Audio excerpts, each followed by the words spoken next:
Today we have the Senate Majority Leader, Senator Andy Billig, who is joining us. We really appreciate the efforts he's made on behalf of Washington. In addition, J.T. Wilcox, who joins us from District 2. He also is a strong voice for healthcare. And then, as you know, Timm Ormsby, who served for over 15 years in this environment. These three have made a real difference. And what I would like for you to do is to recognize these partners in healthcare, please. Thank you, Daryl.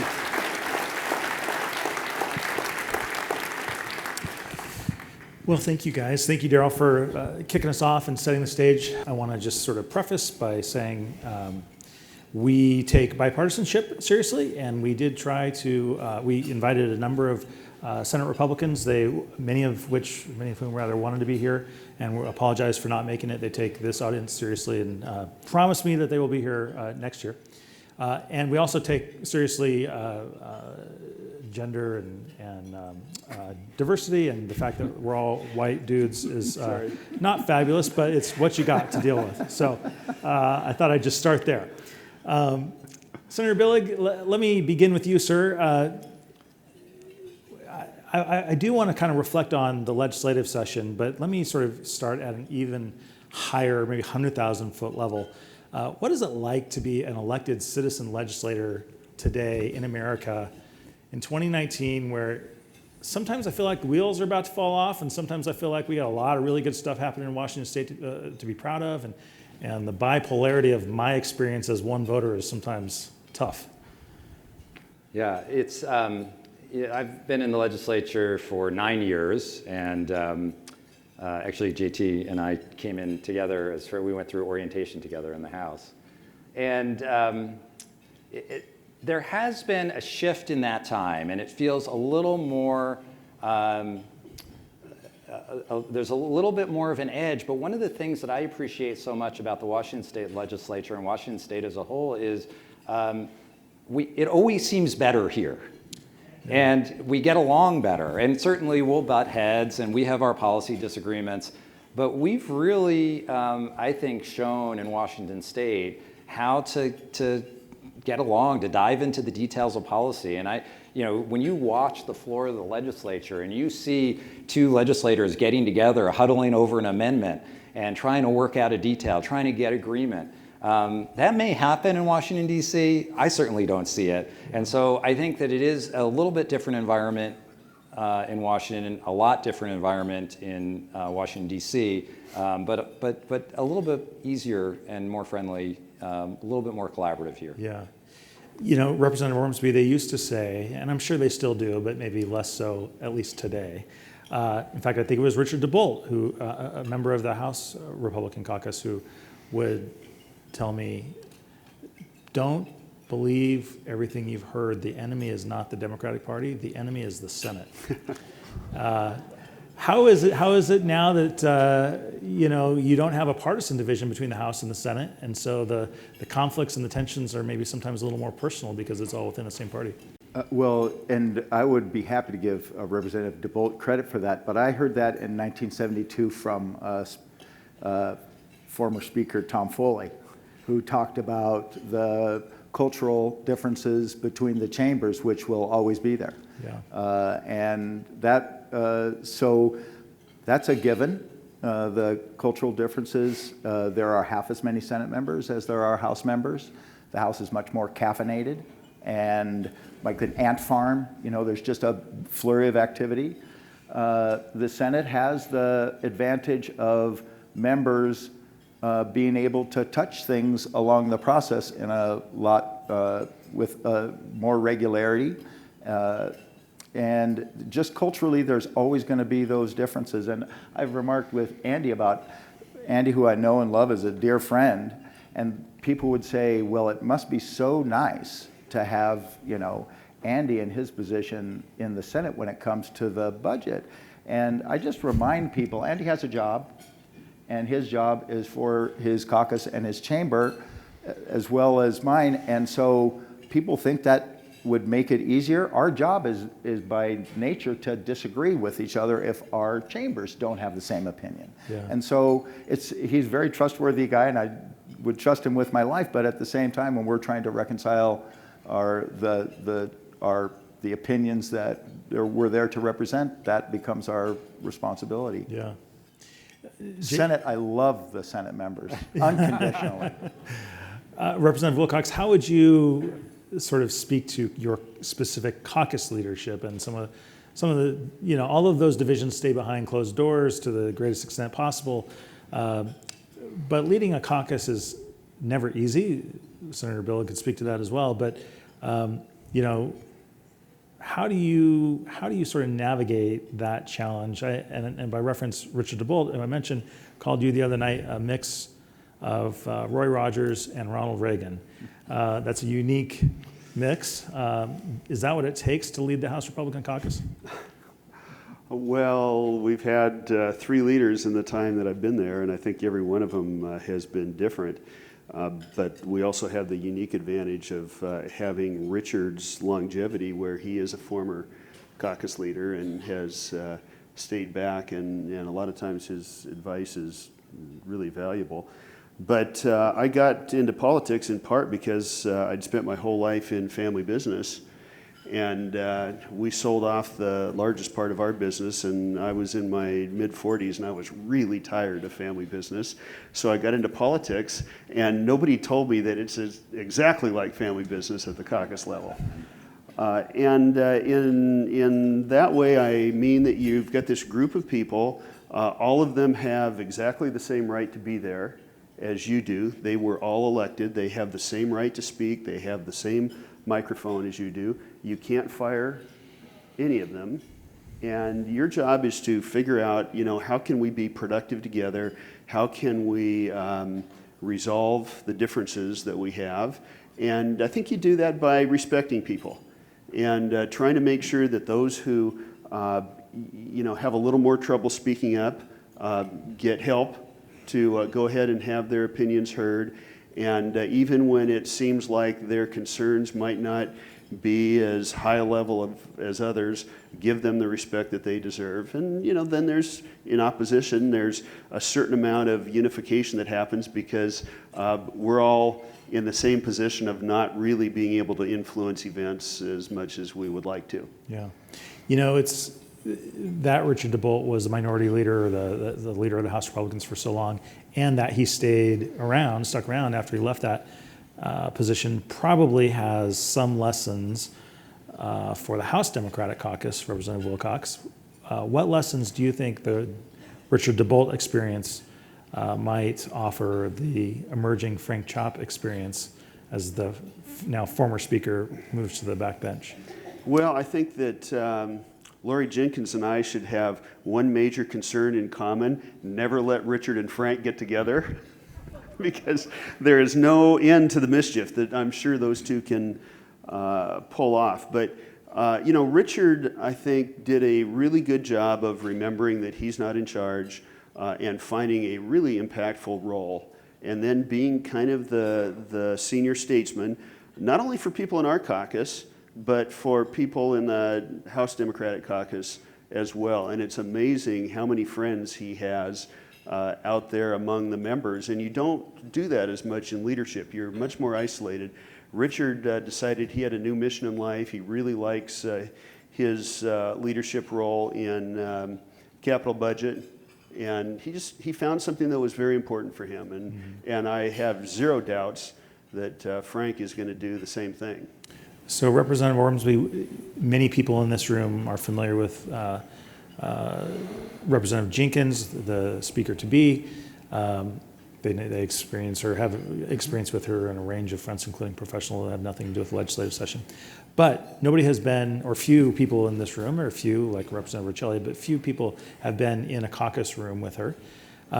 What kind of caucus, will the caucus be significantly different, or probably subtly? How will the caucus be different under Representative Jenkins' leadership than maybe it has been over the last period of time? Well, we won't know until we actually show up and that dynamic is present. So we were together for, a sum total of about 20 minutes after the election. We've not reconvened. We will again this week. I am very anxious, and not in a negative way, anxiety anxious, but I'm very anxious to see how the new dynamic plays out. Lori has enormous leadership skills on a wide variety of areas, but all members are different. They bring their own sets of, all their leadership skills, their strengths, weaknesses, and it is up to the caucus to identify as an organism, as part of this large kind of legislative ecosystem, to make sure how we function the best, and it will be iterative.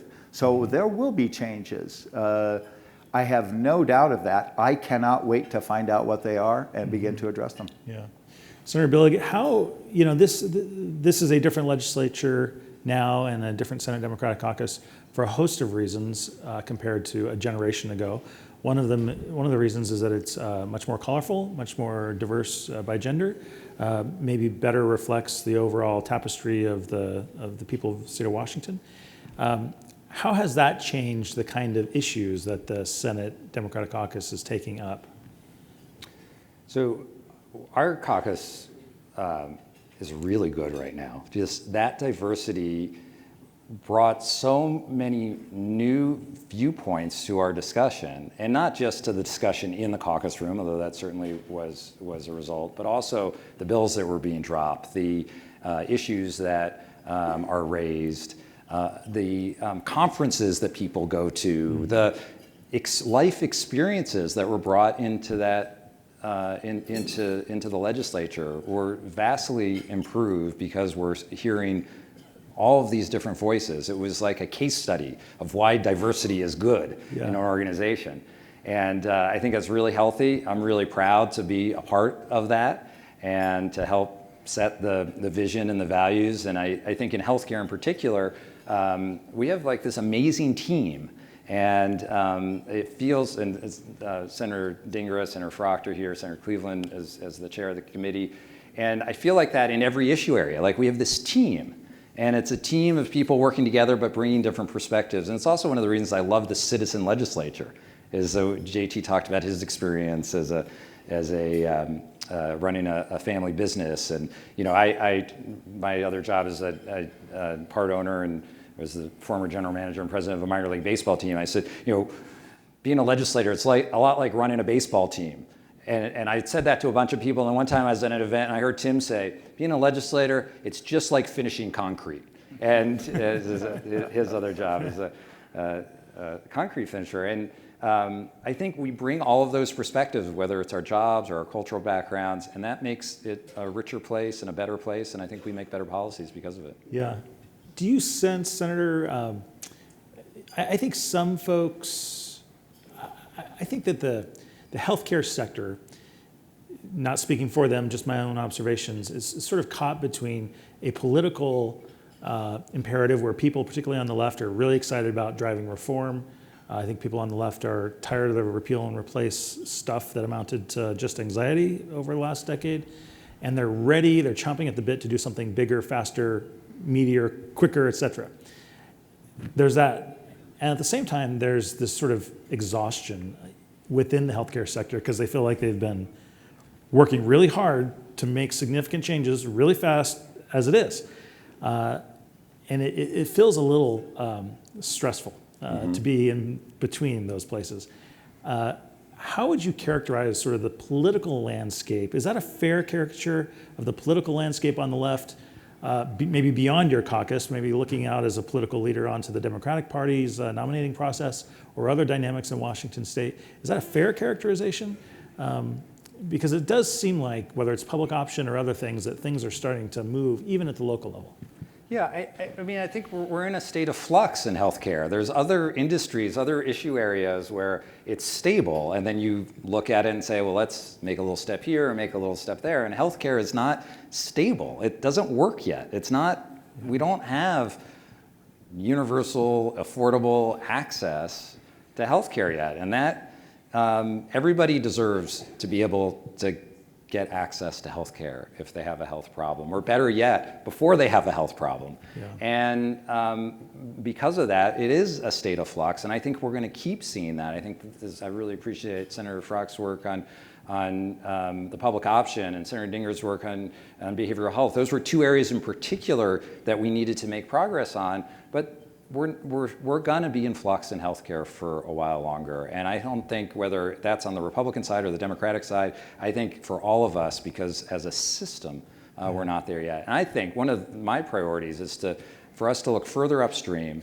You know, I think we forget, we talk about healthcare. Everything's about healthcare, and we forget the goal is not healthcare. The goal is health.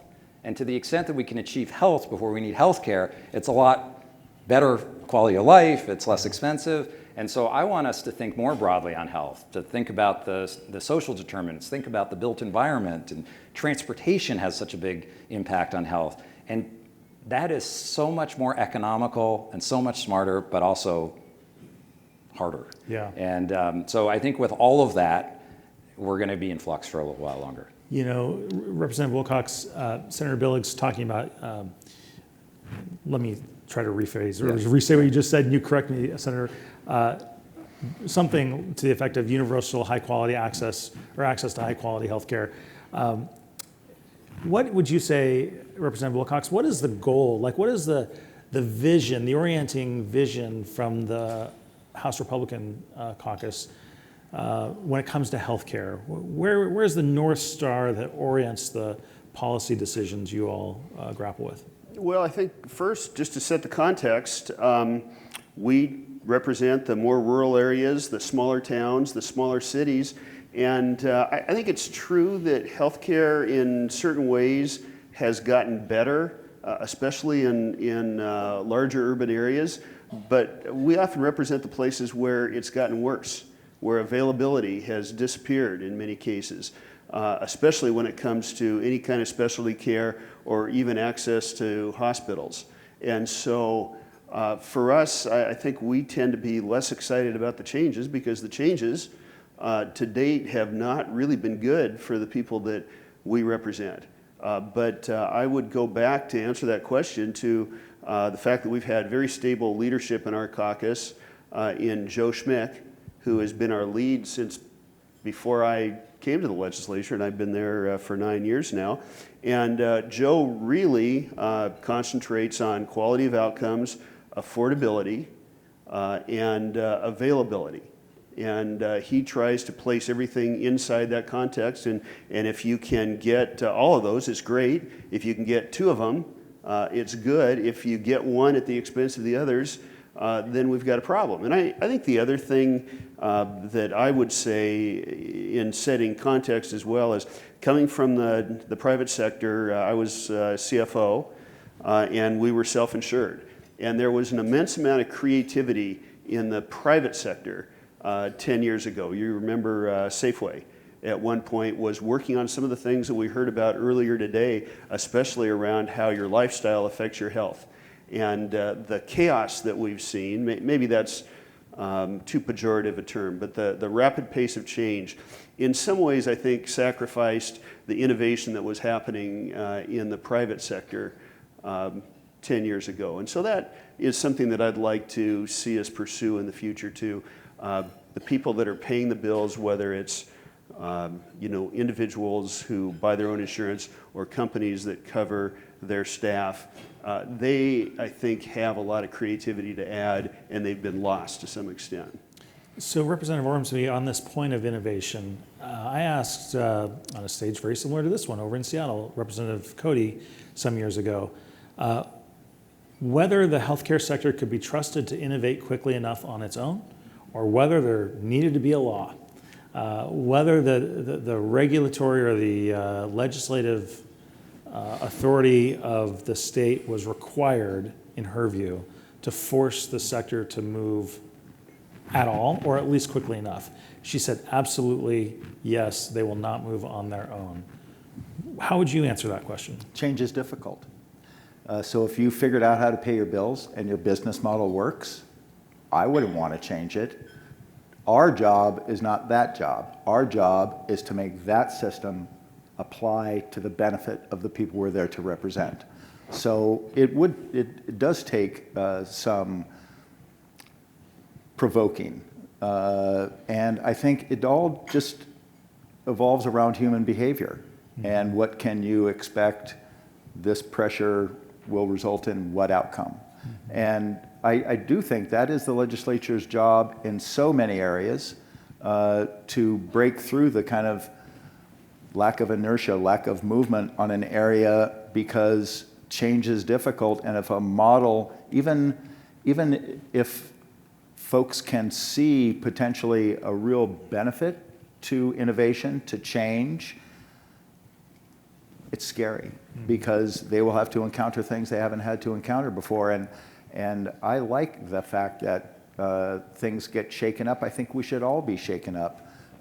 We should all be very nervous, especially when it comes to public resources. There are no cinches and sure things when it comes to public resources, which is the tool that the legislature and government has in order for the distribution and the prioritization of resources. And when it comes to healthcare, I'll just quote a former House Appropriations Chair, Helen Summers, who was, maybe 100 pounds soaking wet, but Helen was fierce. She was fierce. She scared people. She made me nervous. And whenever she blinked her eyes rapidly, it was time to get out of her way. But she remarked that she had never seen a medical innovation that saved the state money in terms of equipment. And I think she was referring to things like CAT scans and diagnostic equipment that became much more of an expected thing among consumers. And knowing that's the sole tool we have. We have our resources and the distribution of them, and we have to be responsive to the consumers. And the healthcare system does too, but they've got to have internal controls that they're most concerned about. I think people being nervous about public resources is a very good thing. Yeah. Are there lessons from the work you're doing, Representative, in funding Medicaid that should be deployed or applied more broadly in the non-Medicaid space, specifically the employer and the commercial market? And let me sort of preface or add the caveat of, when I, as one person, look at the broader healthcare system of the last 20 years, it seems to me Medicaid managed care is among the highlights. It seems to me, as one person, that the HMO Medicare Advantage product is among the highlights. Are there lessons from the Medicaid managed care space that you fund more than a policy, write policy on as an appropriator, that we might want to extend to the broader market? Are there things that we should force, to use maybe Eileen Cody's reference, force on the broader market because they're working pretty well in Medicaid? So my number one priority is to stay in the lane of my information, and I'm not a health policy person. And I'm familiar with the funding of Medicaid and that dynamic, and I'm familiar with it. I would not say, bring major expertise. When it comes to the non-Medicaid side, the insurance models, that is wholly complicated. So my responsibility in terms of knowledge and comfort is to know who to go to. Yeah. So that's an advantage that we share in our positions, is not necessarily having the burden of having to know, but having the confidence of knowing where to go to get the information. So I feel wholly ignorant to address that. I think in general that we should be experimenting, and what I have found over the years is many times the people that you're trying to crack the code on how to get that more efficient, say in this case the non-Medicaid side, we have had folks come forward from that sector with innovative ideas. Yeah. That begins, it's like, all right, now that path is open. That provides us some opportunity to experiment on bringing a set of ideas and implementations to a different side. I'd be all for that. Yeah. I just, am reticent to come up with a firm answer to your question. It's a big question to have just sprung on you, no question. Well, it was. Let me spring it similarly but differently on you, Senator. Because the genesis of that question was really some in the Senate, particularly amongst Senate Republicans, who questioned whether managed care was effective at saving the state money. This is a couple budget cycles ago now. But there was an open talk in the legislature about whether managed care was working and whether, maybe there's a different model. And I wonder, have we moved past that? Do you think managed care is sort of settled law in Washington state Medicaid? Or is that also just sort of maybe a little too far afield because just even that is a complicated question?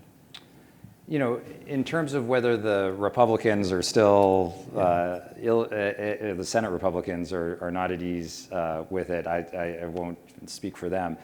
I do feel like once you commit to something big, you've got to do it for a while and see how it works. And I think we are seeing results, and I think that we, from my standpoint, I think from the state standpoint, it's settled that this is what we're doing. And it doesn't mean that we won't ever change. We're seeing a change with the behavioral health integration. But we're committed to this. We're making it work, and it's going to work, and it is working. So Representative Wilcox, how do you sort of measure success as a caucus leader, again, to Representative Ormsby's comment about staying in one's lane? As a citizen legislator, caucus leader, how do you get information to determine whether the Inslee administration is doing a good job on healthcare reform? Well, I think that's a great question, and we talked about this last night a little bit too. I think that in the long run, single-party government is not positive. It's not good for the minority party. It's not good for the majority party either, because there is so much less opportunity to really delve into what's happening, especially at the agencies. In the legislature, things are pretty out in the open. Not as much as a lot of people want, but still much more in the public eye. At the agency level, when you have, I think, the same people in charge for generations, it is just naturally. I'm not saying that this is dishonest, but the system is set up in a way that naturally there's so little oversight. And in Washington State, we don't really have, I think, a tradition of having public oversight by the legislature. And so having those metrics is darn difficult. And I wish that we did have a better system for that. What we do is we look in the newspaper. In some cases, we look and see if we're doing well in our certification scores. And when we fail those, that seems like a pretty big data point to me. But I would love to see a more organized legislative oversight system for the things that happen in agencies. Yeah. Well, I think it's a great question, and I appreciate JT's response. It is hard to measure success as a state, as a legislature. But one of the ways we measure ourselves is against other states. And in that way, Washington's doing really well. When you look at all of these rankings that come out, and they're usually based on real things, and they've got some scenario, and it's the best place to do business, the second best place for taxes, we've got all of these rankings that Washington is doing really well. And some of those are more subjective than others. One of the really hardcore ratings that we get as a state is our credit rating. And that's a measure of how we're doing financially as a state. And we just got upgraded by Moody's to the highest level we've ever been at. And I think that we have a lot of work to do, but by a lot of the measurements out there, Washington State's doing pretty well. Yeah. Representative Wilcox, do we know who is the Republican nominee for governor in 2020? Has that person announced yet? I think that there's a possibility that there will be some more people in that. And I don't know of anyone for sure, but I think that there's the sense that there are people that think that we don't have the final choice yet. Yeah. Is that person on the stage? No. No, okay. Had to ask. Thank you for asking, as a matter of fact. Is Representative Billig, is the final Democratic nominee for governor on this stage? Should there be a primary against Governor Inslee to hold him accountable? No, Governor Inslee is going to be. No, not at all. Huh? Yeah. Were you guys shocked that those dominoes fell so quickly? That Executive Constantine and Attorney General Ferguson and Commissioner Franz all said very quickly, we're not running for governor, and then all very quickly the members, or many of the members who were thinking about running for Attorney General decided not to run, and so on and so forth. And for Commissioner, either of you? I was not surprised. I think it shows the respect people have for Governor Inslee and the good job that he's done. He hires good people, and we're getting results. Yeah, good. Okay, questions here from you all? Just so you all know, we can't see any of you Yeah. with these lights, so. Yeah. Hi, I'm over here. I'm pretty Great. loud too. Hi, thanks for the conversation. So I'm Jaquanda Nelson. I'm with Kaiser Permanente, based in our Renton campus. So I am just wondering, how much does healthcare disparities and the healthcare disparities that exist in our state, how does that impact policy, and what does that conversation typically look like? Great question. It's a Boy, I will policy issue. I know none of you directly are in the weeds on policy, but who wants to take a crack at that? Well, I'll start because I've been thinking about this a little bit, and I think one of the interesting parts of this is it probably looks different. Your question looks different depending on which caucus is answering, because I think that probably my Democratic colleagues are very concerned about this, and they're seeing it as a problem of groups in large cities that don't have the access for one reason or another that they should, where Republican office holders are very concerned about this too, but it's much more geographical than demographic groups. And so because we see these differently, although we're all concerned, we're not always working, I think, in tandem in exactly the same way. And I wish that we would sort of look at this a little bit more in terms of the fact that we have a common problem and we just define it a little bit differently. And just, I appreciate the question. I'm going to just go off a little bit on the tangent with Representative Wilcox.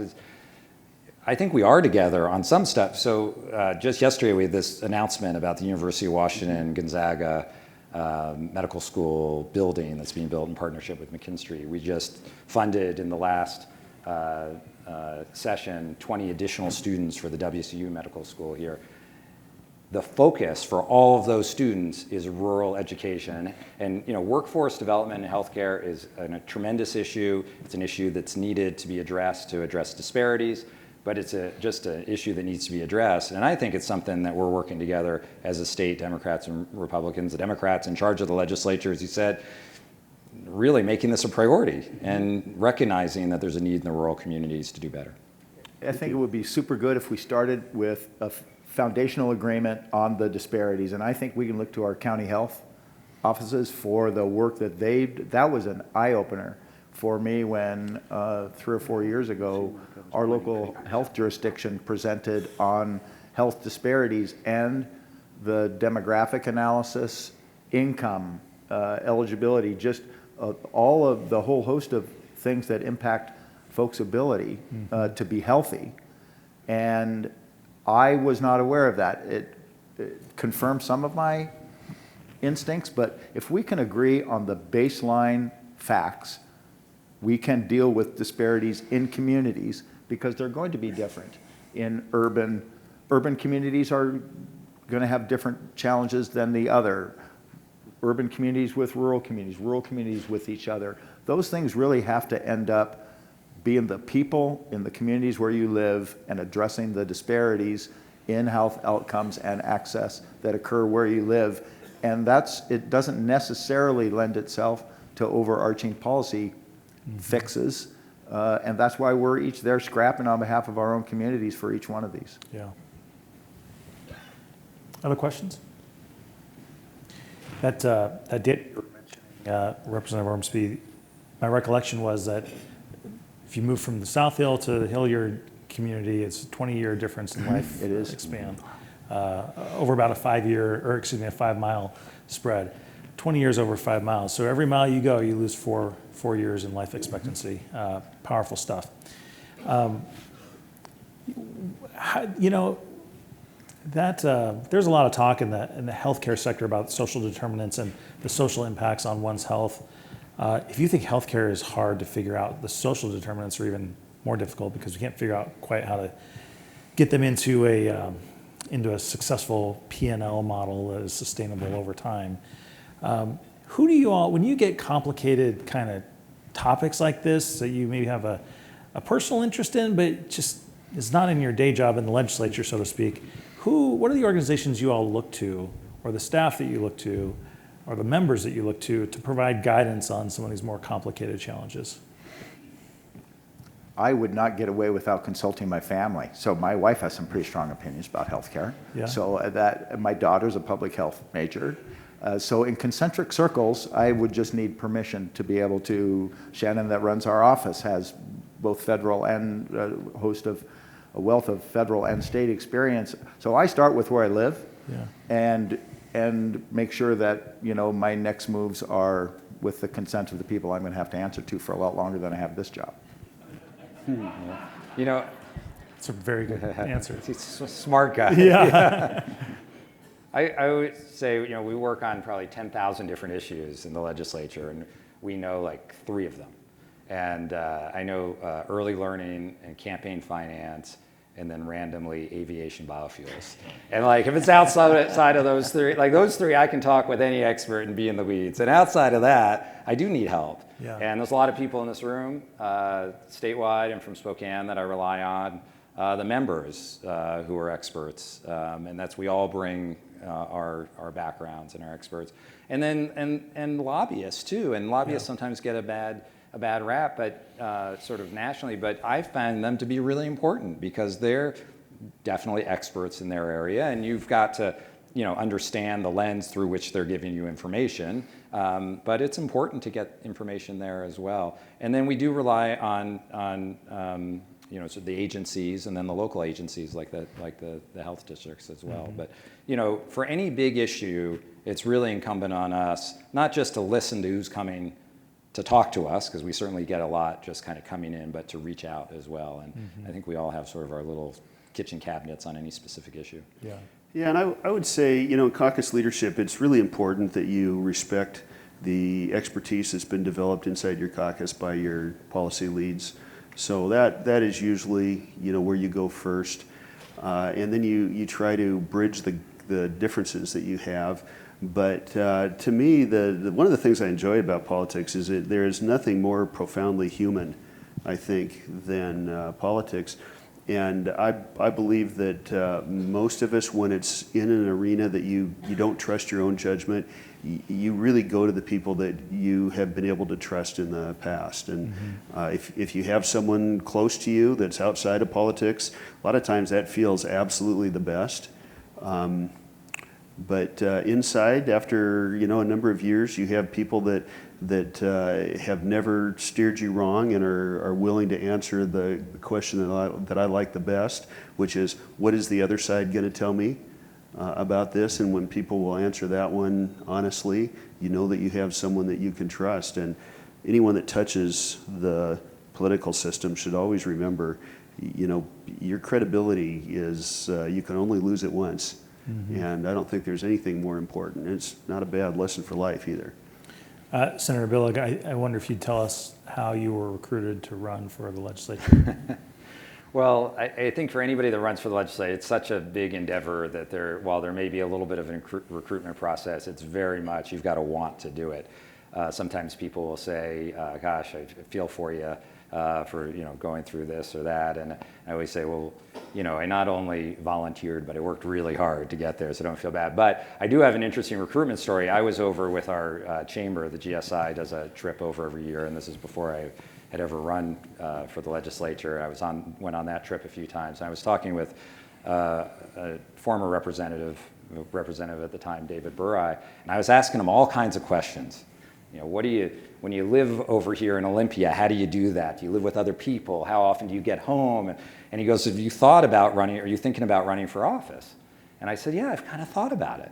And he was a Republican, and that was it. The conversation ended.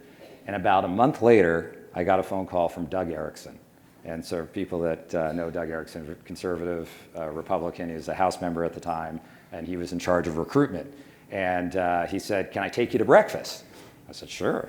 So we have breakfast down at the Davenport, and we had a great discussion. I asked a ton of questions, and he was giving me kind of all these things about why it's great to serve in the legislature. And at the end, he said, "So do you think that you might run?" And I said, "I think I might."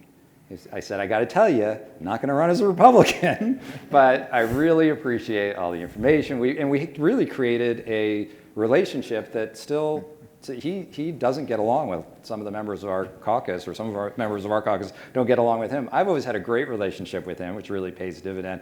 And when I decided to run, the night before I was going to announce, there were a few people I had on a list that I wanted to call and let know. And I called Doug and I said, "I wanted to let you know I'm running for office. I'm going to announce tomorrow, and I really appreciate all the information you shared with me." Yeah, that's a great story. It's a small world, right? You might as well keep the friendships close, because you never know when you might need one. Yeah. I'm going to ask Representative Wilcox this question about the Republican Party, but Representative Ormsby, as a leader, as a senior elected official in the Democratic Party in Washington State, while much of the party might get defined at either a very grassroots level, PCO bylaws kind of thing, or on cable news where it's much more detached, how would you define the Washington State Democratic Party, one in which you serve? How is this party unique or similar to other national party elements? I really have a firewall between what I see on cable news and my experience. It helps with the sanity, mental health component, that we all, frankly, are challenged with. And so, in these kind of concentric circles of where I live, as it gets larger, I don't like to get beyond the state, frankly, in terms of that. So and just back to the meat of your question, DJ, it's already slipped my mind. What does it mean to be a Washington State Democrat? So I think that we are looking to make progress, and that, hence the whole progressive. Yeah. I had this conversation with my daughter and son-in-law about how lucky I was. I think we were talking about the lottery, and I'm like, I've won the lottery so many times. I was born, in the 20th century. I was born in North America. I was born in Washington State, in Eastern Washington.